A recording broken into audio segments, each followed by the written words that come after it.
A nossa visão é de que o correto é que nós tenhamos férias de 30 dias para todo o serviço público, independente da carreira, independente da atribuição. Isso é o razoável, né? Eu acho que é uma situação que vai ao encontro do reclame mesmo da sociedade por um serviço público mais eficiente, por um serviço público mais republicano, e a nossa visão é nesse sentido. O honorário é algo que é próprio do advogado. Então, assim, nós temos um subsídio hoje menor do que as outras carreiras jurídicas, defensores, juízes e promotores.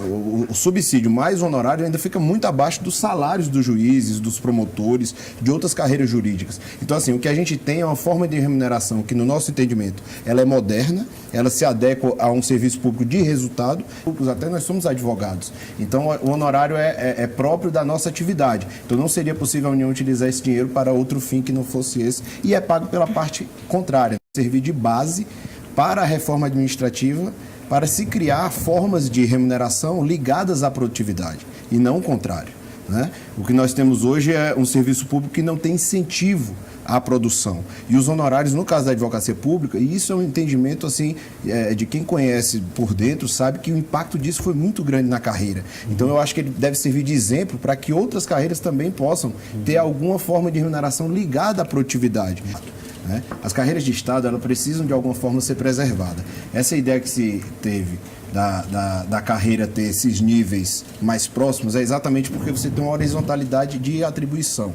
Então, assim, todos atuam, como a doutora Márcia falou, em processos muito relevantes, você não tem uma diferenciação de atribuição tão grande. E o que é mais importante, você não pode ter alguém exercendo uma atividade típica de Estado, como a fiscalização, como a questão judicial, recebendo um salário tão abaixo. As atividades típicas, elas têm que ser feitas por carreiras, por servidores bem remunerados e com prerrogativas. Porque senão daqui a pouco eu vou ter uma atuação em que eu vou ser retaliado por ter atuado nesse caso. E são típicas de Estado por quê? Porque elas independem do governo. Vai passar o governo X, Y, Z e as carreiras vão continuar lá.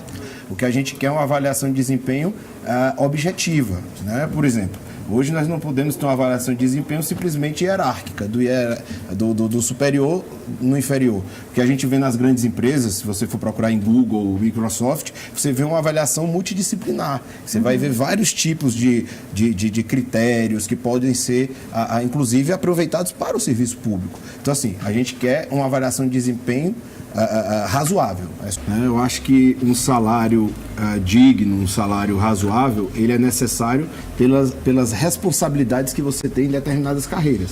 Você tem, por exemplo, juízes, promotores, advogados públicos que lidam com processos bilionários. Então, assim, é mais do que justo que você tenha um salário digno. Nada de super salário. Se você tem tido um refis pelo menos a cada 3 anos nos últimos 10 anos. Beneficiando os maus pagadores. Exatamente. Então, incentiva, né, o não pagamento. O mal pagador, ele já conta com isso, não faz esse pagamento, ele acaba atingindo a concorrência, porque aí você tem uma vantagem sobre aquele que paga em dia e acaba que é penalizado. Isso. São os devedores contumazes. Devedores contumazes. Eu participei de audiência pública semana passada sobre isso.